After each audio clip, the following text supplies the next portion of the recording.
VIP လို့ချက်ခွက်ထဲမှာ privacy နဲ့ prestige ကိုတပြိုင်တည်းရနိုင်မယ့် AG ကိုဒီနေ့စုလိုက်ပြမှာဖြစ်ပါတယ်။ရေချင်ကတော့ဆိုတော့68ပေပေ90ကျဲတဲ့အင်္ဂလိပ်မဖြစ်ပါတယ်။ဒီအားဆိုရင်တော့ဆိုတော့အိမ်လေးတွေကိုချက်တော့ကြည့်ကြည့်အောင်နော်။ကဲအရှိမဆိုရင်တော့မြင်နေရကိုတပေလောက်ထမြင်ပေးထားတယ်။ဒီမှာဆိုရင်လည်းရေစီးရလာအတွက်ကိုဆိုတော့ညောင်ဖုံးလေးပုံစံသုံးပေးထားရပေါ့နော်။ဆိုတကားကိုဆိုရင်တော့စလိုက်တော့တကားကိုမှာပေါ်မှာဆိုရင် play studio ကို2ဆင့်အောင်သုံးပေးထားတယ်။ဆိုတော့အိမ်ကတော့2ဝစီတက်ကလေးပေါ့နော်။အဲဆိုအိမ်ရဲ့ဖွဲ့စည်းပုံနဲ့ channel ဘယ်လောက်ကျဲလဲဆိုတာကိုချက်တော့ကြည့်ကြည့်အောင်နော်။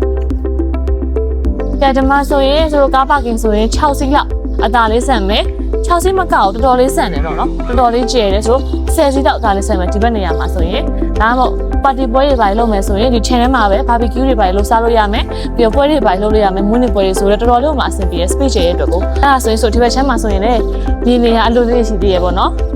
်အချက်မှာဆိုရင်လည်း garden တွေပါဆက်လို့ရအောင်လို့ဆိုတော့ garden space ကိုမြင်နေရအသေးလေးထားပေးထားတယ်ပြီးတော့ဒီမှာဆိုရင်လည်း space တစ်ခုထားပေးထားရပေါ့နော်ကဲအဲ့ဒါဆိုရင်အင်္ဂလိပ်တစ်ချက်တော့ကြည့်ကြည့်ရအောင်တက်ဆင်းနေရာလေးဆိုလဲဆိုတော့3ပေလောက်ထပ်မြင်ပေးထားတော်တော်လေးကိုမြင်နေပေါ့နော်အတက်ဆင်းနေရာလေးနဲ့အပေါ်မှာဆိုရင်လည်း high mid ceiling လေးနဲ့သုံးပေးထားရပေါ့နော်အမိုးလေးနဲ့အရန်ကိုမှလာကဲဒါကတော့အဝင်ဝတ်နေရာကျုံနှကားကြီးကိုမှအကြီးကြီးသုံးပေးထား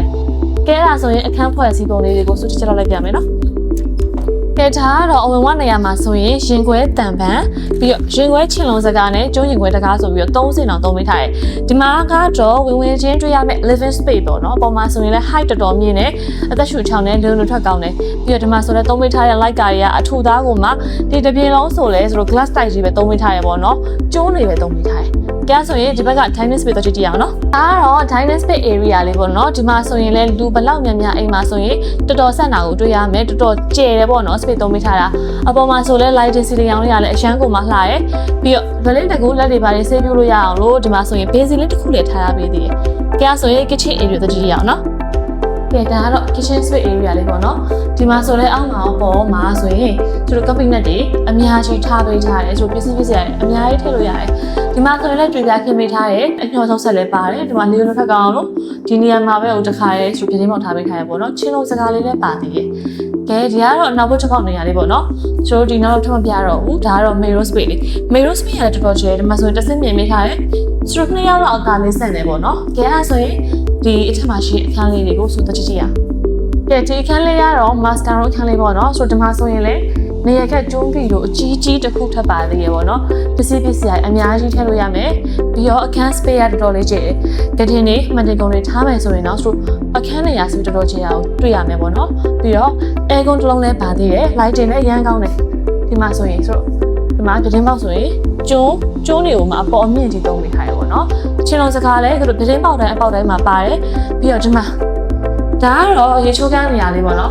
အောက်တော့ပြီးတော့မှကြွေပြားတွေကိုအပြည့်ကပ်ပေးထားတယ်ဆိုတော့တခုခုညစ်ပေသွားပြီဆိုရင်လည်းဆေးရပြကလွယ်တယ်ပေါ့နော်ပြီးတော့အပေါ်မှာဆိုရင်လည်း water heater လေးပါသေးတယ်ကဲအဲ့ဒါဆိုရင်ဒီဘက်အခန်းကဲဒါကတော့နောက်ထပ်မှာ salon ခန်းပေါ့နော်ဒီခန်းကတော့နည်းနည်းကျင်းတယ်ဒါပေမဲ့လည်းတို့ကတိန်မှန်တွေကိုထားဖို့အတွက်တယောက်စားလို့ဆိုရင်အေးစစ်ဆန်တယ်ပေါ့နော်ဒီမှာဆိုရင်လည်းတို့ဗီဒီယိုပါသေးတယ်ခုနအခန်းမှာရောဒီခန်းမှာရောပါတယ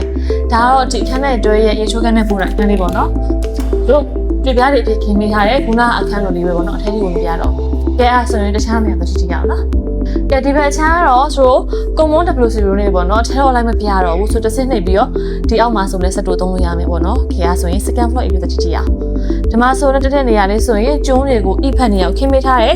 နင်းပြောင်းထောင်ပြောင်းဘေးလက်ကန်ကစာကျုံးသားထုတဲ့အချီးကြီးတွေကိုသုံးပေးထားတာကိုတွေ့ရမယ်ကဲအဲ့ဆို let's go တက်ကြည့်အောင်ကဲဆိုရင်တက်ဆင်းနေရာလေးမှာဆိုလဲဒီလို ceiling lighting လေးလှလှလေးသုံးပေးထားတယ်ပြီးတော့ဆိုလှည့်ရတဲ့ space ဆိုရင်လည်းအကျယ်ကြီးသုံးပေးထားတယ်ဒါကတော့တက်ချင်းတွေ့ရမယ့် single room အခန်းလေးပေါ့နော်ဒီ single room ရဲ့အခန်းဖွဲ့စည်းပုံကလည်းအောက်က single room အခန်းနဲ့တူတူပဲအခန်း space ကျင်းပေမဲ့တယောက်စာအေးစစ်စစ်ဆန့်အောင်တွေ့ရမယ်ကဲရေချိုးကန်းပို့တိုင်းတွေ့ရခလေးလည်းပါတယ်ပေါ့နော်ကဲဆိုရင်ဒီဘက်ချမ်း main master bedroom ပေါ့နော်ဒီမှာဆိုရင်အခန်းတိုင်းမှာကျုံးဗီဒီယိုတွေအကြီးကြီးတွေကိုအများကြီးထည့်ပေးထားတွေ့ရတယ်အခန်းထဲမှာပါတယ်ပြီးတော့ lighting ရောလေဝင်ထက်ကောအရှမ်းကုန်မှာကောင်းတယ်ဒါကတော့ဒီအခန်းလေးနဲ့တွဲရဲ့ရေချိုးခန်းနဲ့ပို့တာအခန်းလေးပေါ့နော်ကဲအဲ့ဒါဆိုရင်ဆိုတော့နောက်တစ်ခါကြည့်ကြည့်အောင်ဒီအခန်းလေးဆိုလဲဖျားကန်သုံးမလားဒါမှမဟုတ်အပေါ်ဆုံးမှာ family room လို့လားရန်ကုန်မှာအဆင်ပြေတဲ့ space လေးပေါ့နော်အရှိမဆိုရင်လည်း lighting ကပြောစရာမလိုအောင် lighting ကဝင်တာအရန်ကောင်းတယ် lighting ကိုပြောစရာအောင်မလိုဘူးပေါ့နော်ကဲအဲ့ဆိုဒီမှာလည်းအခန်းဖွဲ့ပေးထားတယ်ဘာခန်းလေးလဲမသိကြည့်ရအောင် ကဲဒါကတော့နောက်ထပ် master room တစ်ခန်းပေါ့ဒါလည်း main room ပဲပေါ့နော်ဒီမှာဆိုရင် master က9ခန်းချင်းရောက်ပါတယ်ပေါ့နော်တော်တော်ကျယ်တယ်အရန်စစ်ပေးတယ်9ခန်းပေါ့ဆိုတော့ဒီအခင်းမှာဒီစလိုဈေးနှုန်းနဲ့ဒီလိုအခန်းဖွဲ့စည်းပုံမြေကျယ်ရပါဘူးဆိုတာကအရန်ရှားသွားပြီလုံးဝမဖြစ်နိုင်တော့ဘူးပေါ့နော်ကဲဆိုရင်ဒါကတော့ဒီအခန်းနဲ့တွဲရဲ့ရေချိုးခန်းနဲ့ပို့တိုင်းဒါပေမဲ့ဒီမှာပို့သွားတာက bathtub လေးလုံးပါမယ် water heater ပါတယ်တော်တော်ကျယ်ဒီမှာ flow hand shower ရပါတယ်ထားဖို့အတွက်ဆိုနေရထားရရပေါ့နော်အရန်ကိုမှအဆင်ပြေတော်တော် space တော်တော်ကျယ်ပေါ့နော်ကြဆိုရင်နောက်တစ်ခါသတိကြည့်အောင်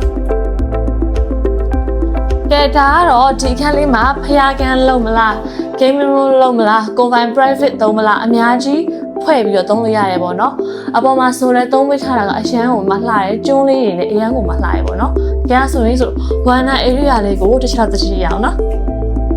ကဲဒီမှာဆိုရင်ဝင်ထွက်နေရလေးမှာဆိုရင်ဒီမှာဆိုရင်တန်ဖန်တစ်ဆင့်ပါမယ်ချင်းလုံးစကားတစ်ဆင့်ပါမယ်ကျုံဆိုချင်းလုံးစကားလေးကိုနေရာတိုင်းတက်ပေးထားတဲ့အတွက်ကိုချင်းဝင်မှာကတော့လုံးဝစိတ်ပူစရာမလိုရာနှုန်းပြအမခံတယ်ဒီမှာဆိုလဲသုံးပေးထားတာက one night space ကိုကျုံးပေါ်မှာထူးတဲ့အကြီးကြီးသုံးပေးထားတယ်တန်ဖန်မဟုတ်ဘူးတခြားအရာသုံးပေးထားတာမဟုတ်ပဲနဲ့ကျုံးမဲ့သုံးပေးထားတာပေါ့နော်အရှိမဆိုလဲမြေခွက်လွတ်ဖြစ်တဲ့အတွက်ကို view ရောလေဝင်လွတ်ထွက်ကောအရန်ကိုမှကောင်းတယ်ဒီနေ့စုမိတ်ဆက်ပေးသွားတယ်ဒီလိုမျိုးအကွက်ကွင်းနေရာကောင်းရော VIP ရက်ကွက်ထဲမှာလည်းနေရမယ်ဆိုဒီအိမ်ရဲ့ဈေးနှုန်းကတော့သိန်းပေါင်39,500ပေါ့နော်လုံးဝလက်မလွတ်တဲ့ဈေးနှုန်းနဲ့နေရာလေးပေါ့နော်စိတ်ဝင်စားလို့အဆက်အသွယ်ခြင်းနေဆိုရင်တော့ PSN Property ကိုဆက်သွယ်လို့ရပါတယ်ရှင်နောက်ထပ်ဗီဒီယိုမှာပြန်တွေ့ပါမယ်နော်အားလုံးပဲ bye bye